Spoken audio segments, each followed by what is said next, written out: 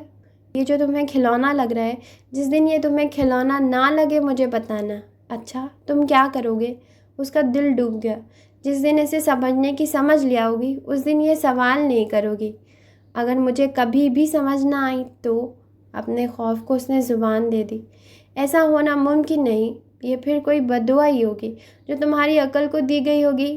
بد دعا اس کی عقل کو نہیں، اس کی قسمت کو دی گئی تھی۔ اس نے درخت کے پیچھے کھڑی لڑکی کو لے جا کر اس کے ساتھ کھڑا کر دیا، دونوں کو جھیل کے کنارے بیٹھا دیا۔ سورج ڈھلنے لگا، وہ وہیں بیٹھی رہی۔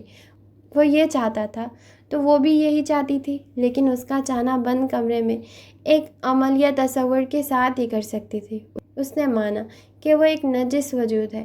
وہ عالیان کے لیے نحوست لے کر آئی تھی، ایک ایسے شخص کے لیے جو بچوں سے زیادہ معصوم تھا، جو اس کے لیے نت نئی کہانیاں بنتا تھا، اور ایسا کرنے میں وہ کتنی ہی راتیں جاگتا تھا۔ اچھا چلو ایک کہانی سنو۔ رات کو یہ بہانہ کرتے کہ وہ بس اس کے اسٹور کے سامنے سے گزر رہا تھا، وہ گھر تک کے لیے اتفاق سے اس کا ہمراہی بن گیا اور راستے میں اسے کہانی سنانے لگا۔ تم سب کو کہانیاں سنانے کا اتنا شوق کیوں ہے؟ سنتے بھی ہو سناتے بھی ہو۔ کہانی کا بہانہ کر کے رات کو وہ اسے ملنے آیا تھا یا کہانی کے لیے بہانہ بنایا تھا؟ امرا اس سے پوچھ لینا چاہتی تھی۔ ہم فرشتے ہیں نا؟ فرشتے؟ ہاں، بچے فرشتے ہی تو ہوتے ہیں۔ شٹل کاک کے کتنی دور وہ اسے لے کر بس سے اتر گیا۔ کتنے اسٹاپ پہلے اتر گئے تم؟ وہ چلا اٹھی۔ ڈاکٹرز کہتے ہیں رات کو چہل قدمی کر کے سویا جائے تو بہت گہری نیند آتی ہے۔ یقیناً ڈاکٹرز میں سے ایک ڈاکٹر عالیان ہوں گے۔ ہاں، تمہیں میری باتوں پر یقین کرنے کی عادت ڈالنی چاہیے، مجھے تمہارے جھوٹ پکڑنے کی کوشش کرنی چاہیے۔ چلو کہانی سنو۔ ایک جادوگرنی نے ایک شہزادے کو جادو سے غائب کر دیا۔ غائب مطلب وہ موجود ہے لیکن کسی کو دکھائی نہیں دیتا۔ وہ سن سکتا ہے لیکن بول نہیں سکتا۔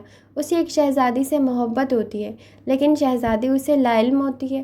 جادوگرنی شہزادے سے کہتی ہے کہ اگر اس نے شہزادی کو اپنی محبت کا یقین دلا دیا تو وہ اس کا جادو سے آزاد ہو جائے گا۔ اچھا پھر اب تم پوری کرو۔ کیا کہانی؟ پر کہانی تو تم سنا رہے تھے۔ یہ ایسی کہانی ہے، آدھی سنانے والے کی ہوتی ہے اور آدھی سننے والے کی۔ اب تم یہ بوجھو، شہزادہ شہزادی کو اپنی محبت کے بارے میں کیسے بتائے گا؟ اس کے سرہانے پھول رکھ کر سے اسے کیسے معلوم ہوگا کہ یہ وہی رکھ رہا ہے؟ بہت عجیب پہیلی اور غریب کہانی ہے۔ کوشش تو کرو، کبھی بہت فارغ ہوں گی تو کروں گی۔ اور ڈاکٹرز ٹھیک کہتے ہیں، مجھے بہت گہری نیند آ رہی ہے، بس آنے ہی والی ہے۔ اس نے اسے خاموش کروا دیا۔ جبکہ وہ فوراً کہانی بوجھ چکی تھی۔ شہزادہ پیغامات لکھے گا اور اسے کسی ایسی جگہ باندھ دے گا جہاں سے شہزادی کا گزر ہوتا ہو۔ چلو مان لیتے ہیں شہزادی کے کمرے کے باہر لگے درخت کے ساتھ رات کے وقت وہ ان کے ساتھ گھنٹیاں باندھ دے گا اور ان گھنٹیوں کو ہلائے گا۔ شہزادی نیند سے جاگ جائے گی اور اسے جاگے ہی رہنا پڑے گا جب تک وہ درخت کے پاس آ کر پیغامات پڑھ نہیں لیتی۔ وہ درخت کی شاخوں میں جا بجا بندھے پیغامات کو پہلے حیرت سے دیکھے گی، پھر وہ انہیں ایک ایک کر کے پڑھے گی، اور پھر ہر رات کو وہ گھنٹیوں کے بجنے کا انتظار کرے گی، اور پھر ایک دن شہزادہ جادو سے آزاد ہو جائے گا۔ اس رات وہ سو نہ سکی۔ ایسی کہانی سن کر نیند کیسے آ سکتی تھی؟ اور آخری پہر کی اس رات اس نے اسکیچ کے پیچھے وہ ساری کہانی لکھ دی۔ لیکن یہ کیا، جادو الٹا ہو گیا۔ اب وہ سن رہا تھا نہ ہی بول رہا تھا۔ وہ سب خود اس کی اپنی وجہ سے ہوا تھا۔ وہ سب سمجھتی تھی اور انجان بنتی تھی۔ اسے یہ فخر حاصل ہو گیا تھا، اس پر ایسے فدا ہے، اور اس نے خود ایسی خود غرضی سیکھ لی کہ اسے فاصلہ رکھا، نہ اپنے پلان کے مطابق اسے پہلے یہ بتایا کہ وہ پاکستان میں اپنی بات پکی کروائی ہے۔ اس نے اس کا انکار کیا، نہ اقرار کے قابل سمجھا۔ اس نے اپنے اس پورے پلان پر بھی ٹھیک سے عمل نہیں کیا جس کے تحت انہیں صرف دوست رہنا تھا۔ اگر اسے ہر حال میں انکار کرنے کا ارادہ ہی کیے ہوئے تھی تو اسے خود کو اتنا آگے نہیں لانا چاہیے تھا۔ ایک بار میں 6 کے مڈ ٹرم ایگزامز میں فیل ہو گئی، اتنا روئی کہ بے ہوش ہو گئی، پھر ہوش میں آئی، پھر روئی اور پھر بے ہوش ہو گئی۔ میرے رونے کی وجہ یہ تھی کہ میں نے خواب میں دیکھا تھا میں فیل ہو گئی ہوں، خواب سچ ہو گیا۔ یعنی اب وہ خواب بھی سچ ہوگا جس میں میری گردن کٹی ہوئی ہے اور سمندر کے پانی کے اوپر تیر رہی ہے۔ عالیان اس کی شکل کی طرف کئی لمحے دیکھتا رہا اور پھر اس کے کہے تھمنے میں آدھے گھنٹے سے زیادہ کا وقت لگا۔ اس نے سر پر ہاتھ رکھ لیا، ہنس ہنس کر اس کا سر درد کرنے لگا تھا۔ اس کی ایسی ہنسی دیکھنے کے لیے وہ اپنی ماضی کو کھنگال کر چند واقعات اس کے روبرو لائی تھی۔ وہ خود کو بھی ٹھیک سے یہ بتا نہیں سکی تھی کہ جب وہ اس کی کسی بات پر ہنستا ہے تو اسے لگتا ہے کہ اس نے ثواب کمایا۔ اس کی بھوری آنکھیں پانی سے بھر جاتی ہیں تو مشرقی ساحرہ کو اپنے سحر پر پیار آنے لگتا ہے۔ وہ ہنسنے میں ایسے مصروف رہتا کہ وہ اسے دیکھنے میں مشغول ہو جاتی۔ کیا تم مجھے ہمیشہ ایسے ہنسا سکتی ہو؟ وہ ہنسی کے درمیان پوچھتا۔ وہ خاموش ہو جاتی، جیسے سوال سنا ہی نہیں۔ ایسے وقت وہ دوسرے حصے والی امرا بن جاتی جسے معلوم ہے کہ انہیں ہمیشہ ساتھ نہیں رہنا۔ وہ بیک وقت خود غرضی اور خود ترسی کے انتہا پر پہنچ جاتی۔ وہ خود سے بھی اقرار نہیں کرتی کہ وہ کیا چاہتی ہے، اور چینی خاتون نے ربن دیتے ہوئے اس سے پوچھا، اگر تم شادی شدہ ہو یا جلد شادی کرنے والی ہو یا تم جانتی ہو کہ تمہیں کس سے شادی کرنی ہے تو تم اس کا نام اس ربن پر لکھوا سکتی ہو۔ امرا نے خاتون کو دیکھا اور مسکرا نہ سکی۔ کیا وہ اس کے دل کا چور پکڑنے کو ہیں؟ میں چینی میں تم دونوں کے نام لکھ دوں گی۔ وہ پھر سے مسکرائی جیسے وہ چوری پکڑ چکی ہوں۔ اس سے سوال کیا جا رہا تھا۔ اس کا سر گھومنے لگا۔ جو کام خود سے بھی چھپا کر کیا جا رہا تھا، اس کا اقرار کسی کے سامنے کیسے کر لیتی؟ وہ پلٹ کر جانے لگی۔ پھر جیسے اس نے اسے بدشگنی جانا۔ جب دل میں کوئی ہو تو دل سب شگنوں اور بدشگنوں کے حساب رکھنے لگتا ہے۔ وہ خطرہ مول لینا نہیں چاہتی تھی۔ پھر وہ تہوار کا موقع تھا، اور پھر تہواروں پر ویسے ہی بہت سی اجازتیں دی جاتی ہیں، تو اس نے خود کو یہ اجازت دے دی۔ اور اسے یہ بھی لگا کہ آسمانوں سے اس سے پوچھا جا رہا ہے، کس کا نام لکھوانا ہے اپنے نام کے ساتھ امرا؟ وہ جو پلٹ گئی تھی واپس پلٹی۔ میرا نام امرا اور اس کا خاتون مزید مسکرانے لگی۔ وہ اس کا عالیان۔ خاتون نے سر کو جنبش دی اور دونوں کے نام چینی میں لکھ دیے۔ ان دو ربن کو لے کر اس کا چلنا دوبھر ہو گیا۔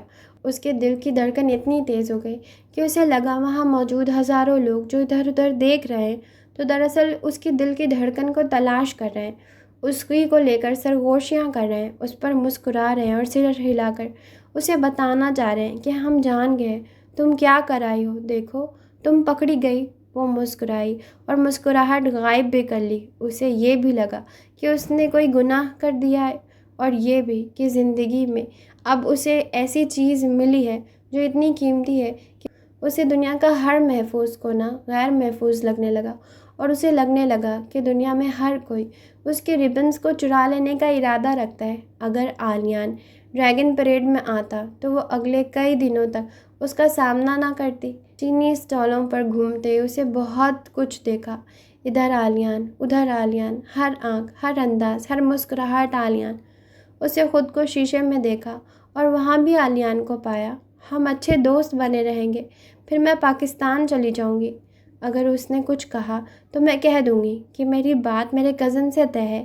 یہ تھا اس کا پلان جو اس نے ترتیب دے رکھا تھا، اور اس پلان کی وجہ یاد بنی تھی جو اسے عالیان کو دیکھ کر آیا کرتی تھی۔ جب تک اسے نوکری نہیں مل جاتی تم اسے رکھ لو واجد۔ جب ایک بار کہہ دیا نہیں تو نہیں۔ کیوں اتنے انتہا پسند بن رہے ہو؟ جی میں ہوں انتہا پسند، اور کیا سننا ہے مجھ سے؟ انسان کو اتنا سخت دل نہیں ہونا چاہیے۔ میرے اپنے اصول ہیں بابا، آپ مداخلت نہ کریں۔ اصول ہیں، شریعت نہیں کہ بدلی نہ جا سکے۔ شریعت ہی سمجھ لیں، شریعت ہی سمجھ لیں۔ یہ جملہ اس کے کانوں میں اس وقت ضرور گونجتا جب اس کی نظر عالیان پر پڑتی۔ اس کی کالونی کا چوکیدار عیسائی تھا، اپنی بیٹی کی نوکری کے لیے پریشان تھا، جو ایک ٹانگ سے معذور تھا اور صرف بیٹھنے والا ہی کام کر سکتا تھا۔ اس کے 2 بچے تھے اور اس کے گھر کے حالات ٹھیک نہیں تھے۔ جہاں وہ کام کرتا تھا وہ نوکری کسی وجہ سے جاتی رہی۔ چوکیدار دادا کے پاس کئی بار آیا کہ بابا اسے عارضی طور پر اپنی شاپ پر رکھ لیں، لیکن بابا نے لاکھ منت پر بھی نہیں رکھا۔ چند ہزار دے دیے، اس کی امداد کر دیں۔ امداد ہی لینی ہوتی تو نوکری کے لیے تڑپ نہ رہا ہوتا۔ دادا نے پیسے واپس کر دیے جو اپنی شاپ پر ایک عیسائی لڑکے کو ملازم نہیں رکھ رہے تھے۔ وہ ایک عیسائی عورت کے بیٹے کو گھر میں داماد ہونے کی حیثیت سے گھسنے دیتے۔ جسے نوکری نہیں دی تھی اسے بیٹی دیتے۔ جس کے لیے ضد نہیں توڑ رہے تھے اس کے لیے روایت توڑتے۔ وہ آلیان کو پاکستان لے جاتی اور اس کی تذلیل کرواتی، اور رات کے آخری پہر کی اتنی ہی کہانی ہے کہ گھٹنوں کے بل وہ زمین پر جھکی، تصویر کو سینے سے لگائے رو رہی تھی، جس میں نظر آتے اس کے محیب بکس کو اس نے پینسل سے گہرا کر لیا تھا۔ وہ ڈریگن کے ماسک تلے بھی روتی رہی تھی، وہ جیسے جان گئی تھی کہ اب اسے رونا ہی ہے۔ وہ روتی رہی کیونکہ وہ جانتی تھی اسے اس سے الگ ہی رہنا ہے۔ وہ اسے دوستی کے لیے منا لے گی، محبت تک بات نہیں لائے گی، لیکن اب اس رات برننگ مین کو اپنی پشت پر دور چھوڑتے وہ بات محبت تک لے آئی تھی۔ اس نے اس بار محبت کا ترازو ہاتھ میں پکڑا تھا اور دونوں طرف آلیان کو بیٹھایا تھا، خود کو دل میں ہی لیے وہ بے خوف ہو کر آگے بڑھ رہی تھی۔ ہاں، ابھی تو اس نے وہ دھن تشکیل دینی شروع کی تھی جو آلیان کے وجود سے پھوٹتی روشنی سے مل کر رقص کناں ہونے کو تھی۔ ابھی تو اس نے اس کی آنکھوں پر تنی کمانوں کے کنارے سے جا ملنے کی ٹھانی تھی۔ اس نے انہیں تصور میں کتنی ہی بار اپنی پوروں سے چھوا تھا، آلیان کو روک کر، اسے ساکت کر کے۔ ابھی تو اسے سامنے بیٹھا کر دیکھتے رہنے کا کمل آسن جمایا تھا۔ سسکیوں نے سناٹے سے ہم کلام ہونا چاہا، وقت نے بے دردی سے بڑھ جانا چاہا، تقدیر نے ترہم کے آنسو ٹپکائے۔ اندھیرے آگے سے روشن ہوتے اس راستے پر چلتے، خلیفہ نے اپنی داڑھی کو بھیگ جانے دیا۔ ساری عمر دیکھتے رہنے سے اس کا جی نہیں بڑھنے والا تھا۔ اب وہ آخری بار دیکھ آیا تھا، وہ جو عشق مجازی میں آقا تھا، وہ عشق حقیقی کی باندی کو چھوڑ آیا تھا۔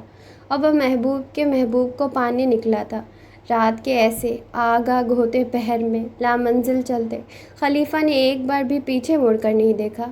اس کا دل دائمی جدائی کے خوف سے کرلا رہا تھا۔ اس کی سیاہ داڑھی سفید ہونے جا رہی تھی، اور عشق اس پر یہ جائز نہیں کہ غفلت برتی جائے۔ نار کو پیچھے چھوڑتے، نار کو وجود میں لیے، اسے لگا وہ تب سے چل رہی ہے جب سے پیدا ہوئی ہے۔ آخر اس کا سفر کب ختم ہوگا بھی یا نہیں؟ اس کے پیروں کے ساتھ اس کے آنسوؤں نے جو سفر کیا، وہ کہاں جا کر رکے گا؟ کئی ٹیکسیاں اس کے قریب سے گزری، اس نے کوئی ایک بھی نہیں لی۔ وہ کوٹ کے کالر سے اپنی آنکھیں رگڑتی رہی، اسے کچھ دکھائی نہیں دے رہا تھا۔ وہ کئی بار گننے لگی تھی، اسے اپنی آنکھیں صاف ہونے میں نہیں آ رہی تھی۔ اس کے کانوں میں لفظوں کی دھمال مچی تھی، مجھ سے شادی کرو گی امرا، مجھ سے شادی کرو گی امرا، شریعت ہی سمجھ لے، حسب نسب لے کر بیٹھنا۔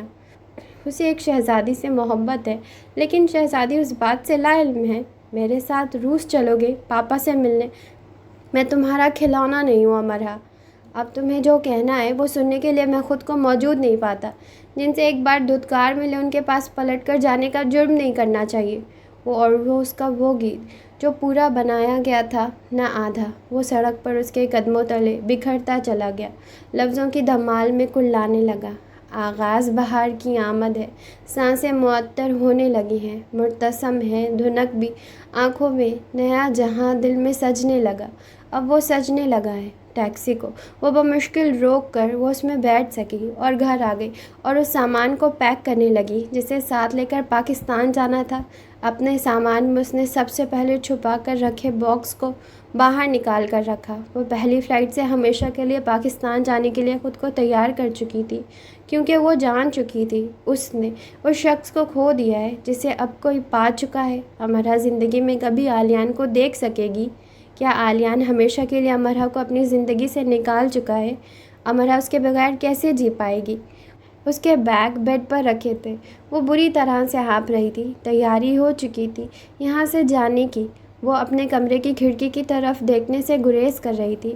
یہاں سے کبھی وہ کودا تھا، جذبات کے کنارے پر کھڑی تھی، جہاں سے وہ ٹوٹا تھا نظر آتا تھا۔ خود پر حملہ وار ہو چکی تھی، اپنی کپ کپی پر قابو کرنے کے لیے اپنے گرد اپنے بازو لپیٹ لیے تھے۔ عروج پیچھے رہ چکا تھا، محبت اس سے آگے نکل چکی تھی۔ وہ عالم فنا میں تھی، دنیا میں بہت کچھ ضروری ہوگا، لیکن آلیان سے پہلے نہیں، اس سے پہلے سب فنا ہوگا، اس کے بغیر بھی۔ ہاں، یہی بات تھی، جو بات پہلے طے ہو چکی تھی کہ جو اب اس کے بغیر ہوگی وہ زندگی نہیں ہوگی۔ اب پھول کھلے نہ بہار آئے، نہ خوشیوں کا دور ہوگا، نہ مسکراہٹ کی آمد، کوئی گیت سہانا نہیں لگے گا، نہ کسی کی داستان میں دل اٹکے گا۔ اب موت کی نشانیوں کا انتظار کیا جائے گا، نہ بولنے کی غرض رہے گی، نہ سننے کی چاہت۔ صبح تک وہ اپنے فیصلے پر جھولتی رہی۔ وہ مرنے کا ارادہ نہیں رکھتی تھی، نہ مر مر کر جینے کا۔ ویرا گھر آ چکی تھی اور این بھی۔ ویرا نیو یارک جانا چاہتی تھی۔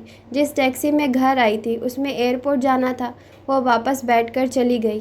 این اس کا دروازہ بجاتی رہی لیکن اس نے کھولا نہیں۔ تم نہ صرف خود پاگل ہو، دوسروں کو بھی کر دینے کی طاقت رکھتی ہو۔ وہ رات بھر اسے فون کرتی رہی تھی، اس نے اٹھایا نہیں۔ وہ سمجھی کہیں اور ہے اور گھر پر تھی۔ اس عمارت میں جاتے ہی اس کی زندگی سانس لینے لگی تھی اور اس عمارت سے نکلتے ہی زندگی آخری سانس لینے لگی تھی۔ وہ مانچسٹر پر اڑان بھرتے پرندے آخری بار دیکھ کر اسٹور میں چلی گئی تھی۔ تمہاری ڈیوٹی تو شام میں ہوتی ہے، تو پھر؟ مینیجر نے پوچھا۔ اسٹور روم میں کچھ جوتے ہیں، وہ مجھے خریدنے ہیں، وہ اٹک کر بولی۔ اچھا خرید لو۔ وہ اسٹور روم گئی اور جوتے اٹھا لائی جنہیں عالیان نے پہن کر دیکھا تھا۔ اس نے ایسی جگہ چھپا دیے تھے کہ کوئی اور نہ خرید سکے۔ جوتوں کے وہ 3 عدد جوڑے تھے۔ مینیجر نے انہیں دیکھا اور شرارت سے مسکرانے لگا۔ بے شک ان میں نقص معمولی ہے، لیکن میں پھر بھی تمہیں مشورہ دوں گا کہ تم اس شاہی خاندان کے فرد کے لیے انہیں بھی معمولی سمجھو، اور ان 3 کے بجائے تم ایک وہ لے لو جسے میں نے ایک میگزین میں پرنس ہیری کو پہنے دیکھا تھا۔ اس نے مسکرا کر کہا، لیکن اس کی تاریخ سنجیدہ تھی۔ مسکرا نہیں سکی۔ وہ بتا بھی نہیں سکی کہ جوتے عالیان کے لیے معمولی ہی ہوں گے، لیکن اس کے لیے بہت خاص ہے۔ وہ انہیں اپنے پاس رکھنا چاہتی تھی اور ان باقیات کو اکٹھا کر رہی تھی جو پورا عالیان نہیں بنا سکتی تھی۔ پر کیا ارادہ ہے پرنس ہیری کے جوتے کے بارے میں؟ جس انداز سے عالیان اسٹور آتا تھا، سب کو اندازہ ہو چکا تھا کہ وہ جوتے لینے تو ہرگز نہیں آتا۔ بلکہ ایک بار مینیجر نے شیشے کے پار سڑک کی طرف اشارہ کیا اور کہا، دیکھو یہ وہی ہے جس نے آج تک ہمارے اسٹور سے کچھ نہیں لیا سوائے تمہارے قیمتی وقت کے۔ امرا چڑ جاتی، پتہ نہیں اس کی آئس کریم ختم ہو چکی ہے اور تمہاری جاب کی ٹائمنگ بھی۔ ویسے وہ تم سے کیا کہتا ہے کہ میں یہاں سے گزر رہا تھا تو سوچا تم سے ہائے ہیلو کرتا جاؤں، یا وہ یہ کہتا ہے کہ میں نے مانچسٹر کے فلاں کونے میں واقع فلاں ریسٹورانٹ دریافت کر لیا ہے جہاں ملنے والی فش سوپ اتنے مزے کا ہے کہ گمان ہوتا ہے کہ اس کے شیف نے کوئی جادو پڑھ کر پھونکا ہے۔ اور سنو، وہ پچھلے 15 منٹ سے ادھر ادھر ٹہل رہے جو گزر رہے ہوتے وہ ایسے 15 منٹ تک انتظار نہیں کرتے۔ اگر وہ تمہارے سامنے یہ جھوٹ گھڑے تو تم مسٹری سے مسکرا سکتی ہو۔ اب وہ اداسی سے مسکرا دی اور نفی میں سر ہلا دیا کہ ہیری کے جوتے نہیں چاہیے، جوتے اسٹور میں ہی رکھو۔ اگر وہ باہر آ گئی، وہ اپنے واجبات لینے آئی تھی، لیکن فی الحال اس نے اپنے واجبات کو چند گھنٹوں کے لیے ٹال دیا۔ اس نے خود کو بھی چند گھنٹوں کے لیے ٹال دیا۔ اسے شکوہ ہونے لگا کہ مانچسٹر پر جو دھند اتر رہی ہے وہ اس کی آنکھوں میں کیوں گھس رہی ہے، کہ اسے چلنے پھرنے میں دشواری ہو رہی ہے۔ اگر ایسا نہ ہو تو وہ جلدی سے اپنے کام سمیٹ لے، بلکہ بہت تیزی اور پھرتی سے، اور وہ جو بار بار اپنے وجود پر کسی چیز کے قائم ہونے کا پتہ معلوم کر رہی تھی تو اس سے بھی اسے فرصت ملے، اور اس کے کالے کوٹ کے اندر کیا چیز پاش پاش ہو چکی ہے، ذرا دم لے کر اس کا بھی حال پوچھ لے۔ اس نے خود کو مانچسٹر کو کھوجتے پایا۔ اچھا خیال تھا، وہ مانچسٹر کو کھوج رہی تھی۔ کئی لوگ نے اس کی گلابی گالوں اور سرخ آنکھوں کو ٹھٹک کر دیکھا۔ اس پر ترس کھایا جا سکتا تھا اور اس نے خود کو قابل رحم ہی بنا رکھا تھا۔ اس کے اندر ایک جذبہ بار بار سر اٹھا رہا تھا کہ وہ دنیا کو آگ لگا دے، اور اس سے پہلے خود کو۔ اس نے نفرت سے اپنے خاندان کے بارے میں سوچا، اور پھر آخری نقطے پر ٹھہر کر وہ خود سے نفرت کرنے میں مشغول ہو چکی تھی۔ اس نے دبے دبے غصے سے دادا کے بارے میں سوچا اور چاہا کہ انہیں اپنے ساتھ کھڑا کر لے اور اس شخص کی طرف دیکھتے رہنے کا حکم دے جو برننگ مین کے ساتھ جل کر راکھ ہو چکا ہے۔ اور کیا پھر بھی دادا یہ کہنے کا حوصلہ کر پائیں گے کہ حسب نسب لاؤ؟ اس کے راکھ کے ڈھیر پر بھی کھڑے ہو کر وہ اپنا سوال نہیں بدل پائیں گے کیا؟ تب بھی وہ اس کے دل کی بات مان لینے پر مجبور نہیں ہو جائیں گے؟ ٹھنڈی پھوار اس کا سر بھگو رہی تھی اور ان قصوں کہانیوں میں غلطہ ہو چکی تھی جو معاشرے میں کتابوں میں ادھر ادھر بکھری پڑی ہیں، وہ جن میں سب ہوتا ہے پر ملن نہیں ہوتا۔ داستان امرا کے ساتھ بھی یہی ہوا۔